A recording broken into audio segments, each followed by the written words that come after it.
오늘 우리에게 주시는 하나님의 말씀은 구약 성경 열왕기하 6장 14절에서 17절의 말씀입니다. 제가 가진 성경으로 구약 570면에 있습니다.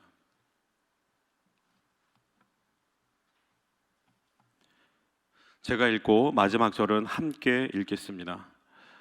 왕이 이에 말과 병거와 많은 군사를 보내매 그들이 밤에 가서 그 성읍을 에워쌌더라. 하나님의 사람의 사환이 일찍이 일어나서 나가보니 군사와 말과 병거가 성읍을 에워쌌는지라. 그의 사환이 엘리사에게 말하되 아하 내 주여 우리가 어찌하리이까 하니 대답하되 두려워하지 말라 우리와 함께한 자가 그들과 함께한 자보다 많으니라 하고 기도하여 이르되, 다 함께 읽겠습니다. 기도하여 이르되 여호와여 원하건대 그의 눈을 열어서 보게 하옵소서 하니 여호와께서 그 청년의 눈을 여심해 그가 보니 불말과 불병거가 산에 가득하여 엘리사를 둘렀더라. 아멘.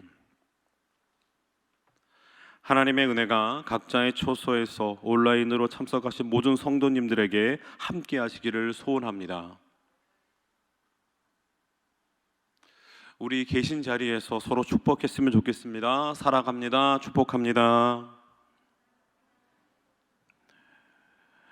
오늘도 큰 은혜 받는 시간 되기를 바랍니다.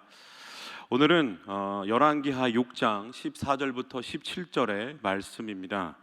어제 저희가 엘리사의 얘기를 들었는데요, 계속해서 오늘 또 엘리사에 대한 말씀을 하고 있습니다. 이 왕 중의 왕, 바로 이스라엘의 왕들에 대한 얘기를 하고 있지만 열왕기하는 어느덧 악한 왕들을 그 시선을 벗어나서 하나님의 사람인 엘리사를 바라보고 있습니다. 그의 삶과 그의 사역을 통해서 하나님께서 귀하게 역사하시는 과정 가운데 있는데, 오늘 본문도 그런 말씀이라고 할 수 있겠습니다.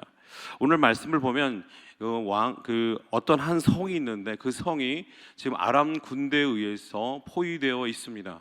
개미 새끼 하나도 오고 갈 수 없는 그런 촘촘함으로 지금 포위되어 있는 아주 위급하고 긴장된 상황 가운데 있습니다. 왜 이런 일이 벌어지게 되었을까요? 오늘 본문을 보면, 오늘 본문은 8절부터 시작을 합니다. 이 8절에 보면 아람과 이스라엘은 계속해서 반목하고 전쟁을 벌이고 있었습니다. 이 전쟁이라고 하는 것이 열심히 피 튀기며 싸울 때도 있지만 이게 소강 상태를 벌일 때가 있습니다. 이스라엘과 아람이라는 나라는 국력이 거의 비슷했기 때문에 서로가 서로를 싸우긴 하지만 치명적으로 어려움을 주지는 못하는 상황 가운데 있었습니다. 그래서 이 전쟁이라는 게 계속해서 소강 상태에 이르렀고 지리멸멸한 어떤 전투가 계속되는 상황이었습니다. 그런 가운데에 이 아람에서는 이 전장의 양상을 바꾸기 위해서 특별한 계획을 세우게 됩니다. 그것이 뭐냐? 우리 8절의 말씀을 함께 읽어보도록 하겠습니다. 그때에 아람 왕이 이스라엘과 더불어 싸우며 그의 신복들과 의논하여 이르기를 우리가 아무데 진을 치리라 하였더니. 아멘. 오늘 아람 왕은 어떤 계획을 세우고 있느냐? 바로 이스라엘 몰래 숨어 있다가 이스라엘을 치는 기습 공격을 지금 그들은 준비하고 대기하고 있었습니다. 이렇게 이제 열심히 준비하고 몰래 숨어 있는데 문제가 뭐냐? 이 기습 공격이 성공을 하지 못하는 겁니다.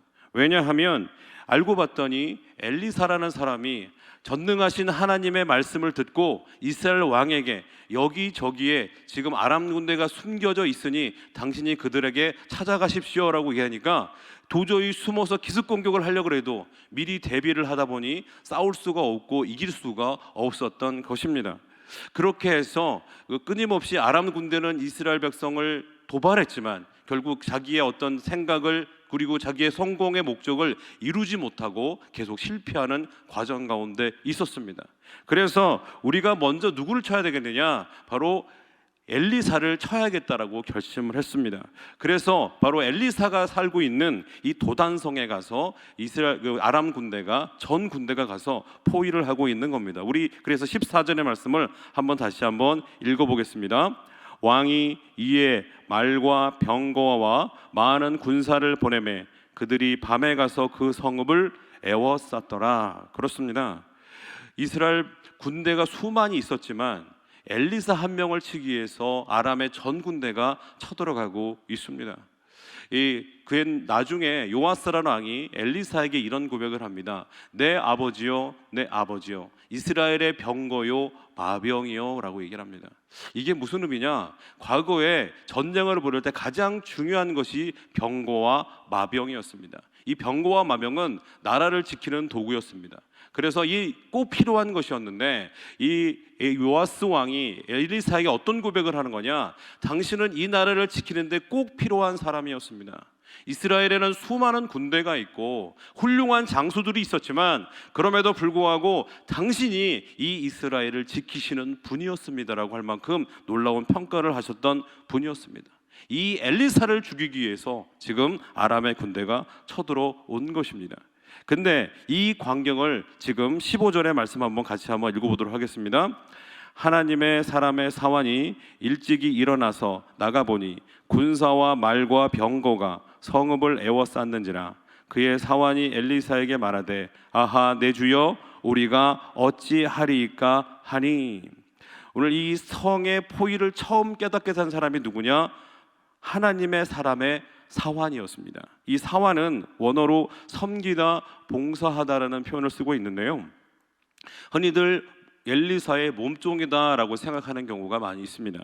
그런데 많은 성경학자들은 이 사환이라는 사람을 단순히 몸종이 아니라 엘리사와 함께했던 선지생도였을 것이다 라고 추측하고 있습니다.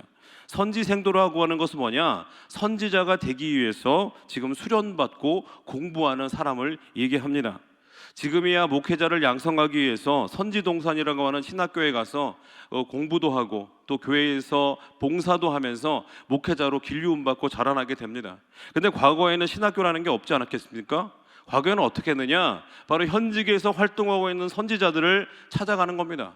그리고 그들과 함께 먹고 자면서 그의 일거수일투족을 배웁니다. 말씀도 듣고 그의 생활 방식도 듣고 그의 기도하는 모습도 듣고 그의 예배하는 모습도 보면서 아, 저렇게 활동하는구나, 저렇게 하시는구나, 스승의 처음부터 끝까지를 배우는 것이 바로 선지생도의 역사였습니다. 그러니까 지금으로 따지면 이 선지생도로 하면 바로 미래의 목회를 꿈꾸는 전도사, 젊은 목회자라고 할 수 있습니다. 여러분, 당시에 이스라엘은 영적으로 상당히 혼탁한 시대를 살고 있었습니다. 왕은 하나님을 경외하지 않았고 이스라엘 백성들은 끊임없이 우상 숭배하면서 하나님을 떠나는 삶을 살고 있었습니다. 여호와를 믿는 신앙이 결코 환영받지 못했습니다. 그렇게 자기가 선지자의 삶을 산다 할지라도 장밋빛 미래가 기다려져 있고 사람들에게 환영받는 인생이 아닌데도 불구하고 이 젊은 청년, 이 사환은 하나님의 뜻을 위해서 선지자의 삶을 살기로 결심하고 달려갔던 사람입니다. 얼마나 귀한 믿음을 가지고 있는 사람입니까? 비록 그의 삶이 가난과 어려움과 고통이 있다 할지라도 하나님의 길을 걸어가기 위해서 묵묵히 걸어가는 믿음의 사람이었습니다.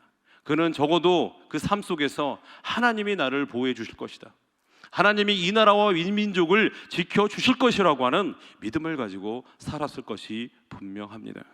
그런데 지금 아람 군대가 엘리사와 그가 살고 있는 도단성을 포위하고 있었습니다. 근데 그의 반응이 뭡니까? 이런 거였습니다. 내 주여 우리가 어찌하리이까. 이 말은 뭐냐면 정신을 못 차리고 있는 겁니다. 두려워서 내가 포로가 될까봐, 내가 죽을 수 있다는 공포 때문에 벌벌 떨면서 지금 걱정하고 두려워하고 있는 것입니다. 여러분, 제가 다시 한번 말씀드립니다. 이 사원은 누구라고 그랬죠? 선지생도였습니다. 거듭 말하면, 요즘 말하면 전도사, 젊은 목회자의 삶을 살고 있는 믿음의 사람이었습니다. 우리 믿음대로 살아갑시다. 믿음으로 살자고 다짐하고 권면하는 사람이 바로 이 사람이었습니다.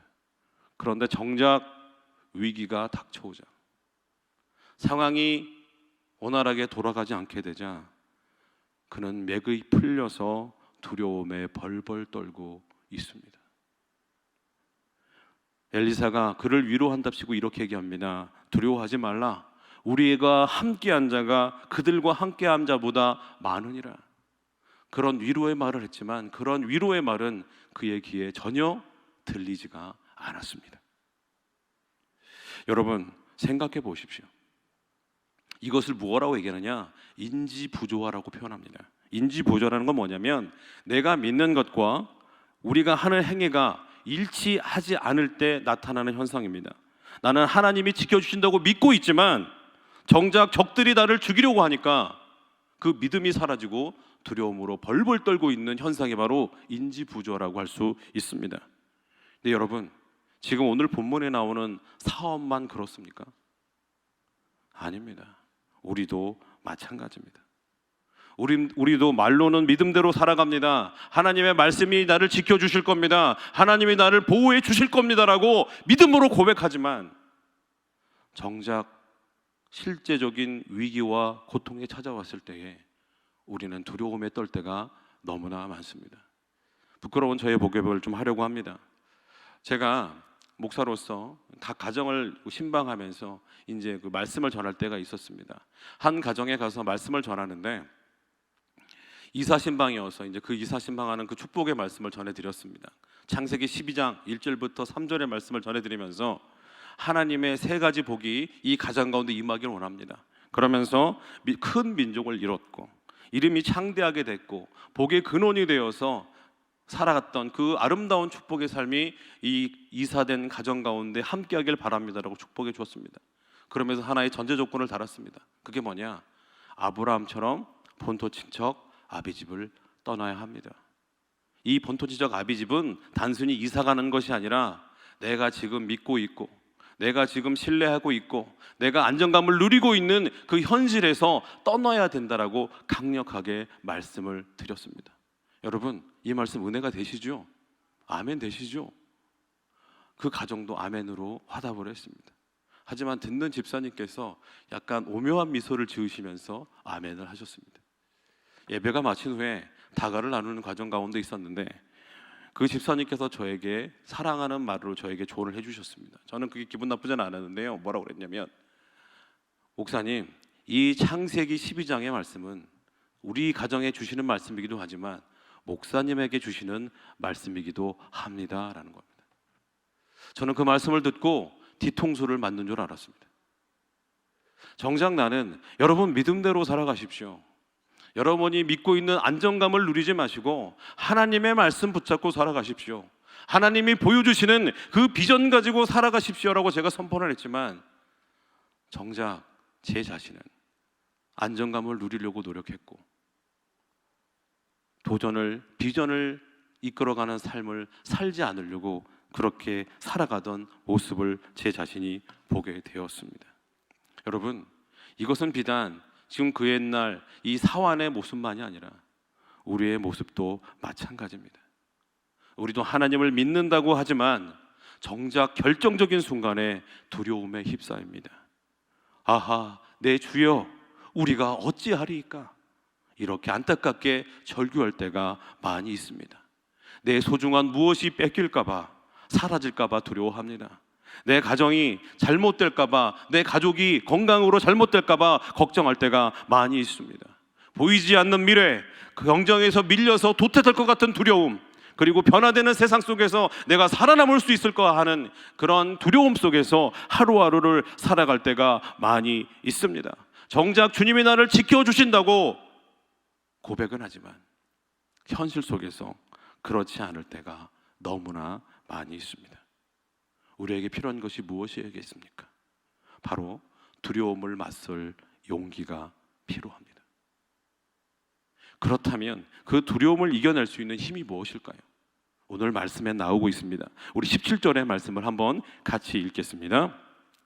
기도하여 이르되 여호와여 원하건대 그의 눈을 열어서 보게 하옵소서 하니 여호와께서 그 청년의 눈을 여심해 그가 보니 불말과 불병거가 산에 가득하여 엘리사를 둘렀더라. 아멘.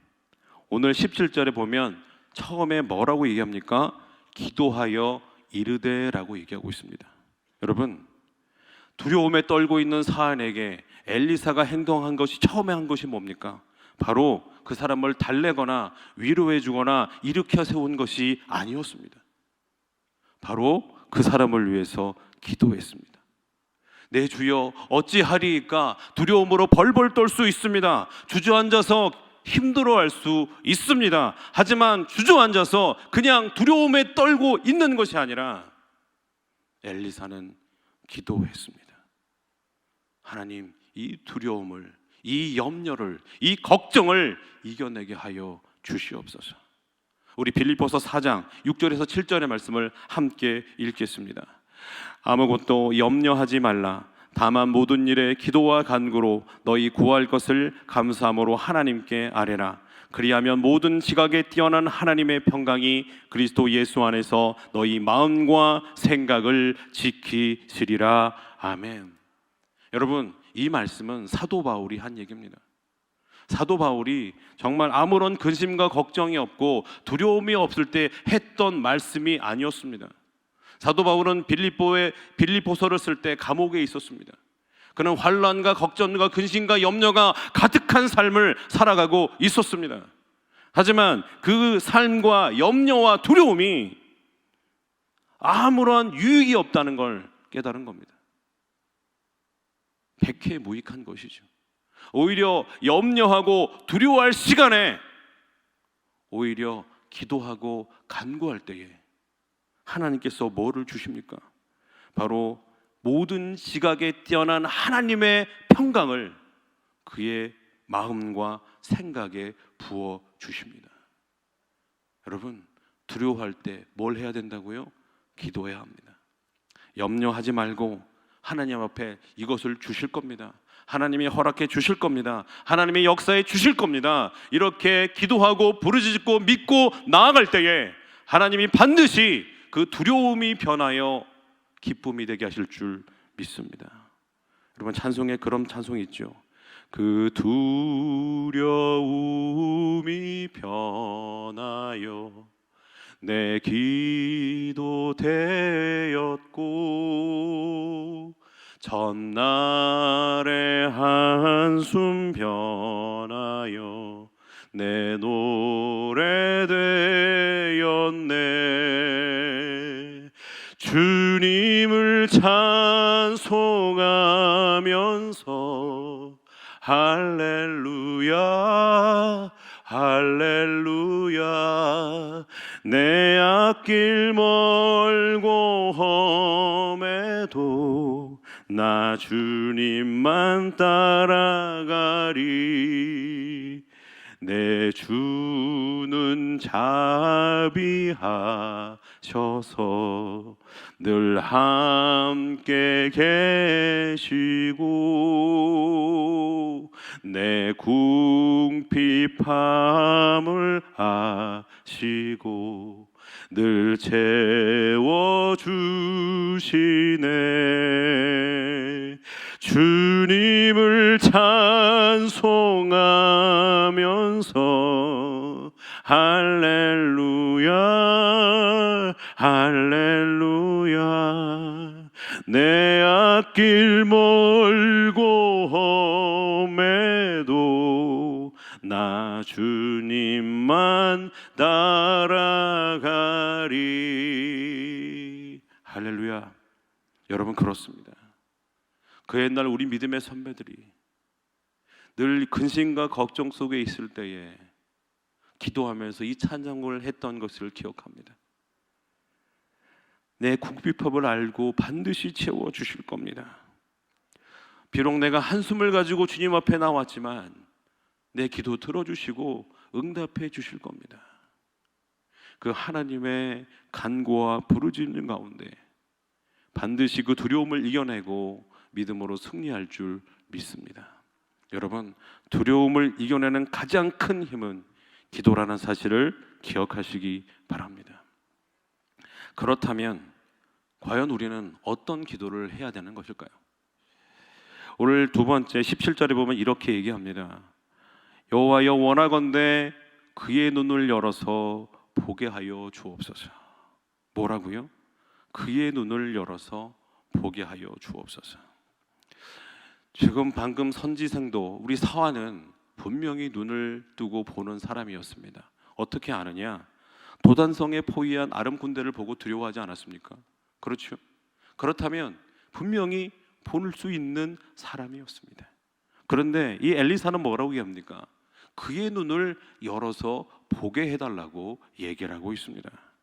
이 말은 정작 육적인 눈은 보이고 있지만 그 안에 있는 믿음의 눈, 영적인 눈은 보이지 않고 있다는 사실을 말해주고 있습니다. 먼저 우리는 깨달아야 됩니다. 뭐냐? 우리도 눈이 보이지 않는 소경이라는 사실입니다. 믿음으로 산다고 하지만 세상 너머의 세계가 보이지 않기에 우리는 두려워합니다. 하나님이 세상 모든 것을 주관한다고 고백하지만 하나님의 일하심이 보이지 않기에 우리는 두려워합니다. 두려워하지 말라, 내가 너와 함께함이라고 말씀하시지만 정작 함께하시는 하나님이 보이지 않기에 우리는 두려워하고 있습니다. 우리가 두려워하는 진짜 이유는 하나님이 역사하시는 영적인 세계를 보지 못하기 때문입니다. 나의 이성의 눈, 나의 경험의 눈, 나의 육신의 눈은 잘 보이지만 정작 하나님을 바라보는 눈은 보이지 않고 있습니다. 그렇기 때문에 우리는 기도해야 합니다. 뭘 위해 기도하느냐? 하나님, 나의 눈을 열어서 보게 하여 주옵소서. 뭐라고요? 나의 눈을 열어서 보게 하여 주옵소서. 간절히 기도해야 됩니다. 간절히 기도해야 됩니다. 에레미야 33장 3절에 이렇게 말하고 있습니다. 우리 함께 읽어보겠습니다. 너는 내게 부르짖으라. 내가 내게 응답하겠고 내게 알지 못하고는 크고 은밀한 일을 내게 보이리라. 아멘. 여러분, 기도에 관련해서 너무나 유명한 말씀이죠. 뭐라고요? 너는 내게 부르짖으라. 내가 내게 응답하겠고. 응답하신다는 약속입니다. 그런데 여러분, 중요한 것이 있습니다. 응답하기 전에 뭐라고 말씀하십니까? 부르짖으라고 말하고 있습니다. 왜요? 기도가 쉽지 않기 때문입니다. 우리를 기도하는 방해하는 요소들이 너무나 많습니다. 첫 번째 뭘까요? 기도를 방해하는 요소, 저는 잠이라고 생각합니다. 여러분, 새벽 기도를 못 나오는 가장 큰 적이 뭐죠? 잠입니다. 너무 피곤해서 눈이 떠지질 않습니다. 그래서 잠자느라고 새벽 기도를 못 나올 때가 너무나 많습니다. 아니요, 새벽 기도를 나와도요, 아니 기도의 자리에 있어도요, 너무나 졸립니다. 어느덧 피곤한 마음을 갖고 결심을 하고 새벽 기도 나왔는데 잠만 자다가 피로가 다 풀려서 갈 경우가 많이 있습니다. 이렇게 잠은 우리를 괴롭게 하고 기도를 방해하는 요소입니다. 우리뿐만 아니었습니다. 여러분, 위로해 드리려고 말씀드리는 건데, 예수님의 제자들도 예수님 겟세마네 기도할 때 뭐가 있습니까? 자고 있었습니다. 우리 육신은 어쩔 수 없습니다. 잠을 이겨내야 합니다. 그렇기 위해서 뭐 해야 된다고요? 부르짖어야 합니다. 두 번째, 우리를 또 방해하는 요소가 또 뭐가 있느냐? 또 기도하다 보면 우리는 이상한 생각들을 많이 하게 됩니다. 쓸데없는 생각이죠. 예를 들어 기도하고 있는데 갑자기 집 생각이 납니다. 잠깐, 내가 누구한테 연락해야 되는데, 잠깐, 내가 물을 올려놨는데 이거 물을 내렸나? 내가 세탁기를 돌렸는데 이거 빨래 올려야 되는데. 이런 식으로 기도 시간에 생각하지 않아도 될 그런 문제들이 계속해서 내 기도하는 시간에 들어오고 들어오다 보니까 기도에 집중이 되질 않습니다. 뿐만 아니라 기도하러 눈을 감으면 기도보다는 염려와 걱정과 두려움이 가득 차일 때가 있습니다. 이것을 이겨낼 수 있는 힘이 뭘까요? 부르짖는 겁니다. 부르짖는 기도는 뭐냐? 절박한 기도입니다. 간절한 기도입니다. 생명을 건 기도입니다. 눈물의 기도입니다. 마음에 담긴 기도입니다. 우리가 이런 기도를 해야 합니다. 하나님은 약속해 주셨습니다. 환난 날에 나를 부르라. 내가 너를 건지리니 내가 너를 영화롭게 하리라. 환난 날에 나를 부르라. 주님께서는 부르짖으라고 말씀하셨습니다. 주님은 신실한 분입니다. 민수기 23장 19절에 이렇게 말씀하고 있습니다. 하나님은 사람이 아니시니 거짓말을 하지 아니하시고 인생이 아니시니 후회가 없으시도다. 어찌 그 말씀하신 바를 행하지 않으시며 그 하신 말씀을 실행하지 않으시랴. 올해 에레미야 33장 3절에 뭐라고 말씀하셨다고요? 너는 내게 부르짖으라. 내가 내게 응답하겠고 크고 은밀한 일을 내게 보이리라. 뭘 위해 기도해야 된다고 그랬어요? 나의 눈을 열어 보게 하여 주옵소서. 우리가 무엇보다도 간절히 기도하고 부르짖어야 할 게 뭐냐? 하나님, 저의 육적인 눈은 잘 보이지만 나의 영적인 눈은 마치 소경처럼 보이지가 않습니다. 믿음대로 살아간다고 얘기하지만 정작 어려운 상황과 두려운 상황을 만났을 때는 저는 두려움에 떨어서 하나님이 보이질 않습니다. 하나님, 나의 눈을 열어 주옵소서. 사환처럼 벌벌 떨면서 어찌하리이까 절규하는 사람이 아니라 하나님 앞에서 주님의 일하심을 보게 하는 사람이 되게 하여 주옵소서. 그렇게 간절히 부르짖고 기도할 때에 하나님께서 여러분의 삶 가운데 반드시 역사할 줄 믿습니다. 그런 부르짖는 기도, 하나님께 간구하며 열심인 기도를 하시는 하나님의 사람 되기를 소원합니다. 그렇게 부르짖을 때에 어떤 일이 일어나느냐? 우리 17절의 말씀을 다시 한번 읽어보겠습니다. 기도하여 이르되 여호와여, 원하건대 그의 눈을 열어서 보게 하옵소서 하니 여호와께서 그 청년의 눈을 여심해 그가 보니 불말과 불병거가 산에 가득하여 엘리사를 둘렀더라. 아멘. 여러분, 엘리사가 기도했습니다. 어떤 기도했냐? 이 청년의 눈을 열어주시옵소서. 그래서 보게 하여 주옵소서. 그런데 오늘 17절 말미에 보면 어떡합니까? 그 말씀이 응답이 됩니다. 그 청년의 눈을 하나님이 열어주셨습니다. 그러자 뭘 봤습니까? 보이지 않던 것들이 보였습니다. 보이지 않는 세계가 열렸습니다. 세상의 눈이 아닌 영적인 눈이 열리면서 뭐가 보입니까? 불말과 불병거가 가득한 것을 보게 되었습니다. 여러분, 그는 눈이 열리기 전에는 도단성 밖에 있는 아람 군대의 무시무시함만 바라보았습니다. 그러니 두려워 떨 수밖에 없죠. 그러니 걱정이 찾아올 수밖에 없죠. 그러니 맥이 풀릴 수밖에 없죠. 하지만 하나님께서 그의 눈을 열어주셔서 하나님의 일하심을 보며 하나님의 군대를 봤을 때 그의 마음은 뭐가 됐을까요? 다시 한번 두려움이 변하여 담대함이 찾아온 줄 믿습니다.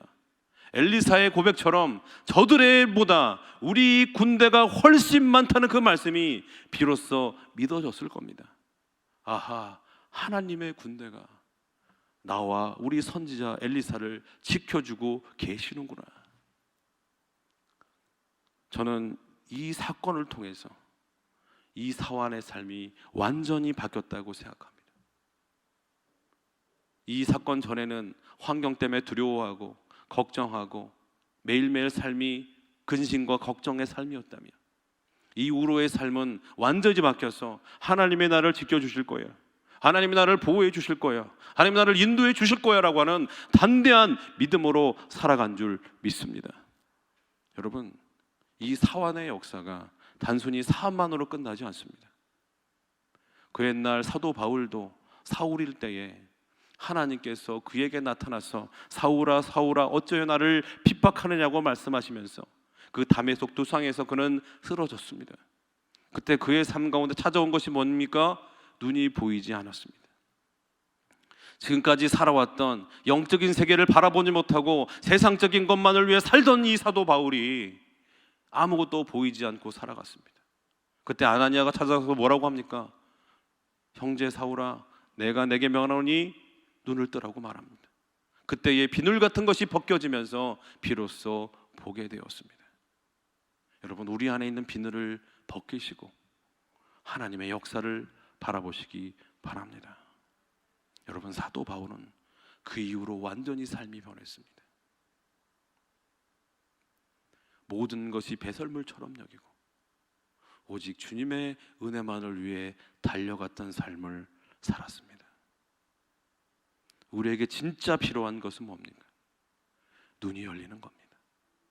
하나님의 역사를 바라보는 겁니다. 말씀을 정리합니다. 우리는 믿음대로 살아간다고 고백하지만 정작 두려운 현실 앞에서 나부끼는 깃발처럼 두려워할 때가 많이 있습니다. 하나님이 나를 인도해 주신다고, 지켜주신다고 알고 있지만 하나님의 신뢰를 믿지 못하고 두려워할 때가 많이 있습니다. 우리에게 필요한 것은 안정적인 현실이 아니라 그 두려움을 이겨낼 수 있는 믿음이 필요합니다. 그 믿음은 어디서 나오느냐? 우리가 부르짖는 기도 속에서 나옵니다. 두려움과 염려를 이겨낼 수 있는 하나님 앞에 간구하는 그 간절한 기도가 우리 삶 가운데 필요합니다. 뿐만 아니라 이 세상의 세상의 두려움을 이겨낼 수 있는 영적인 눈이 띄어지는 그 기쁨이 필요합니다. 여러분에게 그런 은혜가 있기를 소원합니다.